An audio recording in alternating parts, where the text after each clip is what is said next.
Welcome to the debate. Pass me that sleeve, would you? Yeah, here. Watch the bottom edge, though. It's splitting a little. Thanks. It's funny, when a 21-year-old today gets their heart broken, they usually reach for a laptop. Right, a cracked copy of Ableton or something? Exactly, a synth plugin, a drum loop. But looking at this 12-inch Yuji Kohama's 2022 debut, falling in love, this kid reached for like a 1970s B.B. King rhythm section.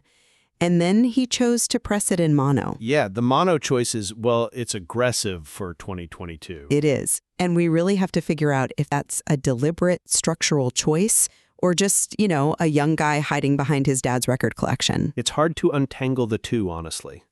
Especially at, 2 a.m.? The studio monitors always make everything sound a bit more microscopic at this hour. Yeah, unforgiving. Very. But looking at the jacket, it really does set a very specific expectation before the needle even hits the groove. Mm-hmm. You've got this stylized, heavily abstracted, painted portrait of a girl, black hair, a crude pink heart just plastered right over one eye, obscuring her face entirely. And then down in the corner, printed completely straight for 2022 indie release, Mono. It is a strange artifact. I mean, Kohama was only 21 when he recorded this.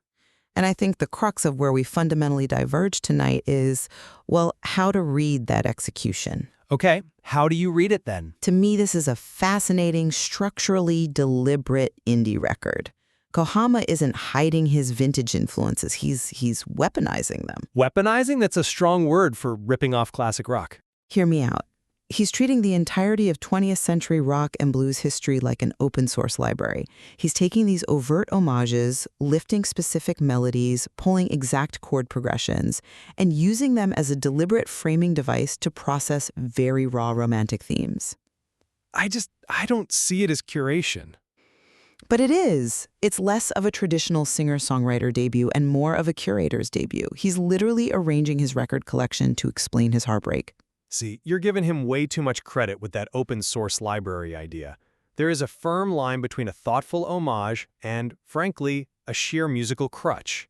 You think he's just leaning on it? Heavily. And this album frequently, almost recklessly, crosses that line. To me, it's less of a curation and more like downloading the architectural blueprints of a cathedral to build a backyard shed. Ouch. Well, it's true. He's lifting these massive, iconic arrangements because he simply lacks the compositional maturity to build his own. He's taking exact blues progressions, ripping classic bass lines, and pasting them together without any modern subversion to justify the theft. But the theft is the point. Wait, it makes the record feel like a stylistic checklist. But what really makes it great for me is the mechanical clash. These heavy, self-serious vintage arrangements are fighting against a lyrical worldview that is deeply naive. It's a 21-year-old's worldview. Exactly. And sometimes it's completely jarring. You have a kid trying to sound like a seasoned 70s road dog while singing lyrics that sound like they were pulled from a middle school notebook. I see the clash you're pointing out. I really do. But the clash itself is the point of the medium. You're penalizing the method rather than evaluating the result. Am I? Because the result sounds messy to me. Think of it like a young filmmaker today choosing to shoot their first feature on expired 16mm film stock. The heavy grain, the gate weave where the picture jumps in the projector, the washed-out colors, those vintage tropes are the medium. Right, but Let me finish this thought. They aren't trying to trick you into thinking the movie was made in 1974. They are using the physical texture of 1974 to tell a story today. Kohama is doing the exact same thing with audio. let me stop you right there, because expired film is a physical texture. You buy the stock, you shoot your own movie on it. Kohama isn't just borrowing a vintage microphone or a tape machine. He's borrowing the chords. He is taking the actual architecture, the literal chord shapes and arrangements of other people's masterworks. Let's look at Till the Day We Meet Again on side 1. Okay, the pop standard. Right. Kohama takes a classic Japanese pop standard, translates it into English, and then, by his own admission in the liner notes, he couldn't figure out an original arrangement for it. He hit a wall, sure. It happens to everyone. So what does he do? He just explicitly lays his translated vocal over the exact B minor blues arrangement of B.B. King's The Thrill Is Gone. It's a great groove, though. If you close your eyes, you can hear it perfectly. That slow, weeping guitar, the dragging minor key bass line that just pulls you down into the mud. It isn't a clever reinterpretation, it's a surrender. A surrender? Yes, he needed a sad groove. He didn't know how to write one, so he just took one off the shelf. But reusing a progression is a cornerstone of the traditional folk and blues practice. You know this. It's not theft in that context, it's lineage. Yeah, but it's 2022. It plays less like a folk tradition and more like a total lack of ideas. And it doesn't stop with B.B. King. Later on, with I Love the Love Like That, the entire emotional weight of the song relies on a 3 minor to 2 minor chord progression. Ah, the Dylan lift. Exactly, lifted entirely from Bob Dylan's You're a Big Girl Now. For anyone who hasn't played it, when you play a 3 minor chord and walk it down to a 2 minor, you're literally creating a sense of gravity in the music. It pulls you down. Right, it's a descending, melancholic walk down that naturally triggers a feeling of losing something. It gives that Dylan track its tragic feel. Kohama takes that exact walk down and pairs it with a highly derivative Let It Be style piano buildup. The one that slowly introduces the full rock band? Yeah, it's manipulative engineering. He's triggering your nostalgia for the emotional peaks of those classic records rather than earning the climax through his own musical language. Hold on, though. Look at how he uses that architecture. That Let It Be piano buildup you mentioned. It doesn't just sit there trying to be a Beatles song in isolation. It practically begs to be a Beatles song. But he uses it functionally. He uses that massive swell to aggressively push the album out of its quiet lull, transitioning directly into the long, incredibly indulgent guitar solo of the next track, Sweet Memories. Which, let's point out, uses a blues progression highly reminiscent of Nobody Knows You. Yes, absolutely. It does. But sequencing that Dylan-esque piano build right into that sprawling, traditional blues guitar solo creates a really compelling, cohesive sonic arc over the span of, 10 minutes. If you ignore where the parts came from. The individual parts are borrowed, we agree on that. But the sequence, the pacing of the tension and release over that stretch of vinyl, that belongs entirely to Kodahama. He's proving he knows how to pilot the shit, even if he didn't build the engine. Well, piloting the ship implies you know where you're going, and when you actually listen to what he is saying over these borrowed grooves, the navigation completely falls apart. You're talking about the lyrics now. Yeah, this reliance on homage wouldn't be such an issue if it felt earned, but the lyrical worldview here actively undermines the weight of the music. How does a 21-year-old write about love? On this record, it's with a clumsiness that is genuinely distracting. I think I know where you're going with this. Look at the opening track on side 1. The Aftertaste of Love. You're going to bring up the cocoa metaphor, aren't you? I have to bring up the cocoa metaphor. He writes, and I'll translate this as naturally as I can from the Japanese, the first love is a rich, hot cocoa in my mouth, remaining I love you. It's direct. It's completely naive. It's an almost infantile metaphor for a past relationship. But the real issue isn't just that the lyric is unpolished. It's the mechanics of how it sits in the mix. The contrast. Right. He pairs this juvenile, hot cocoa lyric with a driving rock and roll arrangement that the liner notes admit is essentially based on the theme song to the old Ultraman 80 television show. Yeah, it's got that brassy, pounding Saturday morning cartoon TV rhythm. It's huge. Exactly. So you have this aggressive, upbeat, almost heroic frequency pounding away on the drums and guitars, and over it he's earnestly singing a quiet, pathetic lyric about the aftertaste of hot cocoa in his mouth. It's a juxtaposition. The frequencies are literally fighting each other. The tone of the music is screaming 70s rock anthem, while the lyric is whispering middle school diary entry. The dissonance isn't artistic subversion, it's just disjointed. I hear the dissonance you're talking about, the tonal clash between the heroic guitars and the naive lyric. But you can't just isolate that one moment without looking at the structural ambition surrounding it. I'm looking at the whole song. But look at the whole side. He doesn't just drop that hot cocoa metaphor over an Ultraman beat and run away from it. He returns to it at the very end of side 1 with the track a rich hot cocoa. Yeah, the acoustic reprise. Right. But this time it's presented as a stripped-down acoustic blues answer track. It's a deliberate bookend.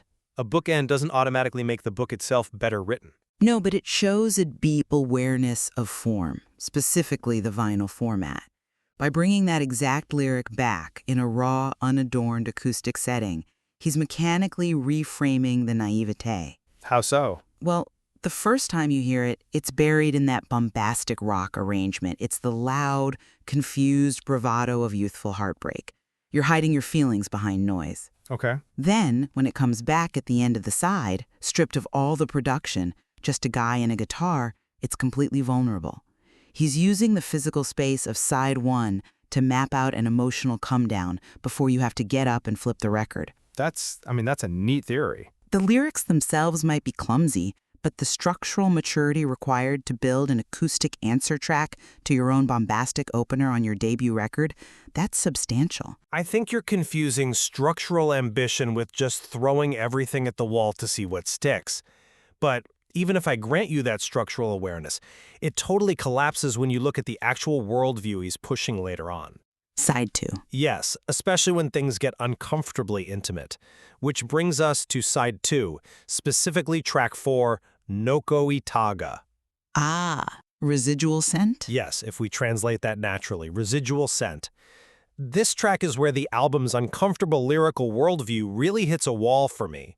It stops being just naive and starts becoming actively unpleasant. Look, I'll admit, the first time I read the liner notes and translated the morning sweat line, I physically winced. Well, I'm glad I'm not the only one. It is, gross. It's definitely the most unfiltered moment on the record. Unfiltered is a very polite word for it. Let's just look at what he's actually saying. If I open the window, passing through the spring, it smells the residual scent of your morning sweat. Yeah, it's visceral. The liner notes themselves acknowledge that the perspective is somewhat perverted.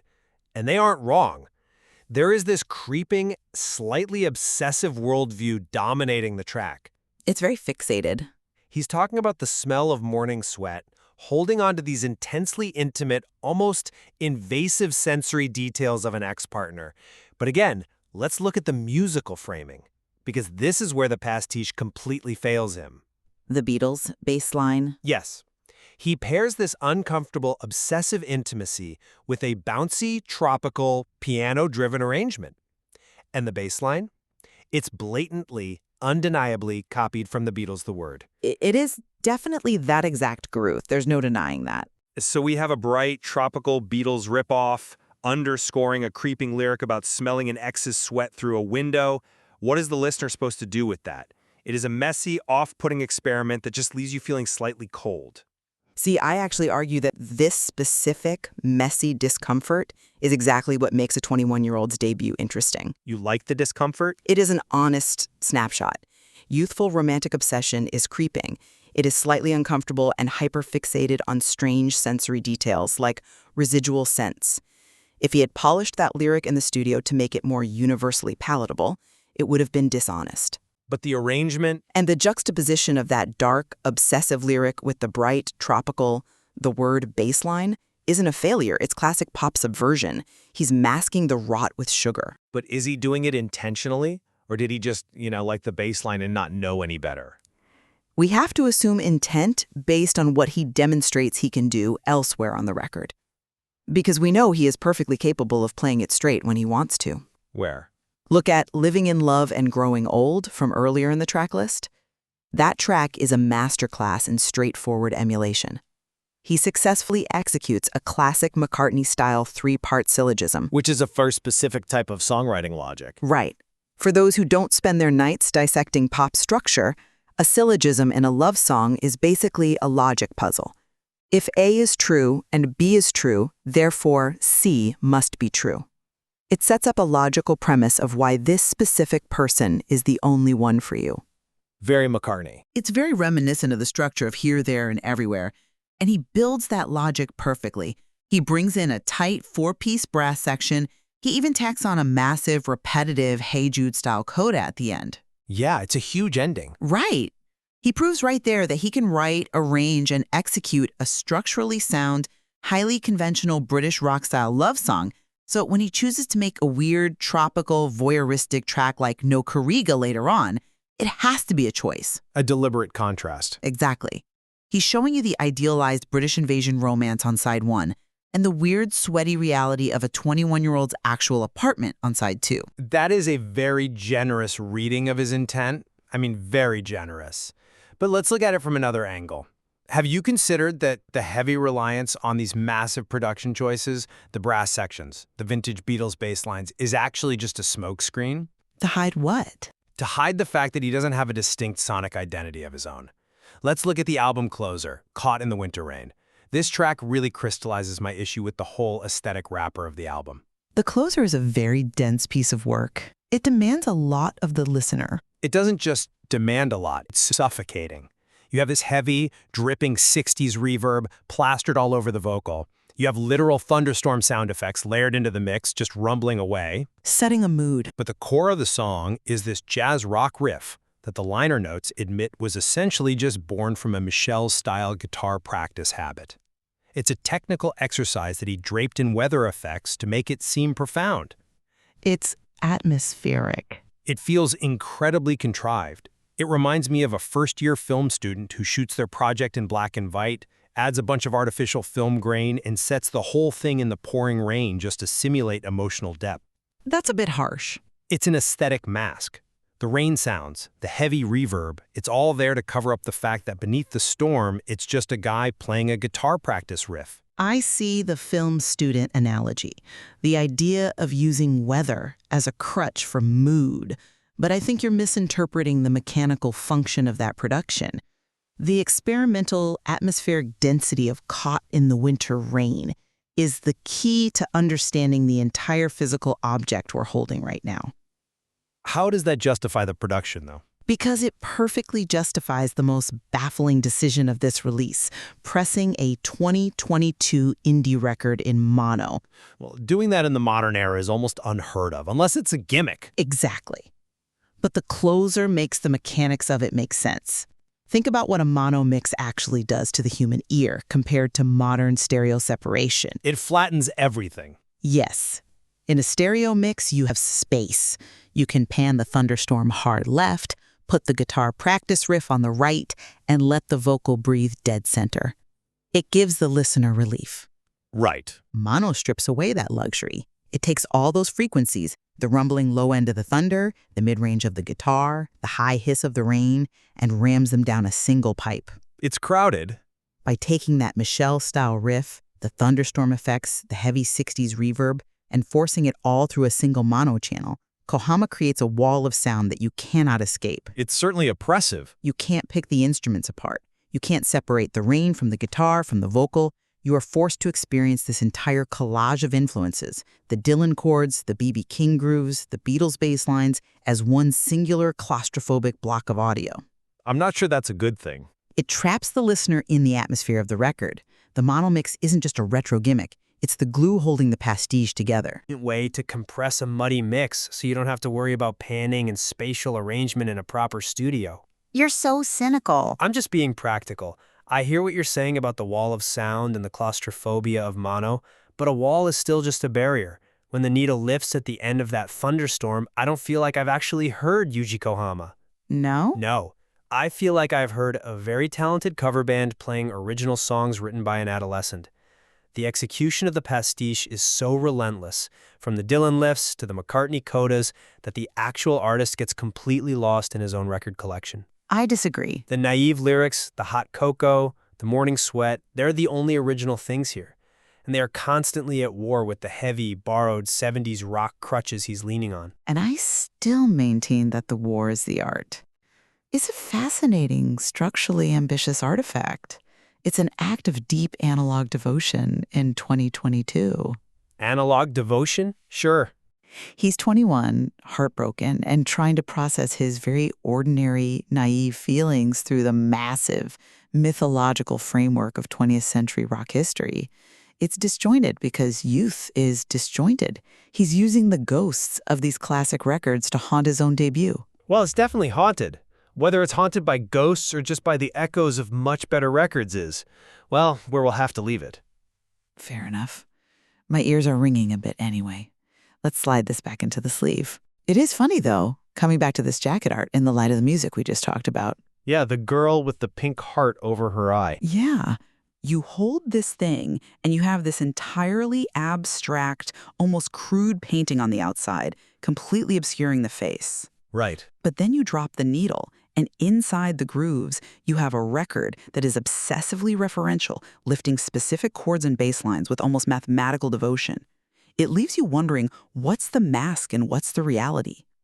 Does the abstract paint hide the referential music, or does the referential music hide the messy, abstract reality of a 21-year-old in love?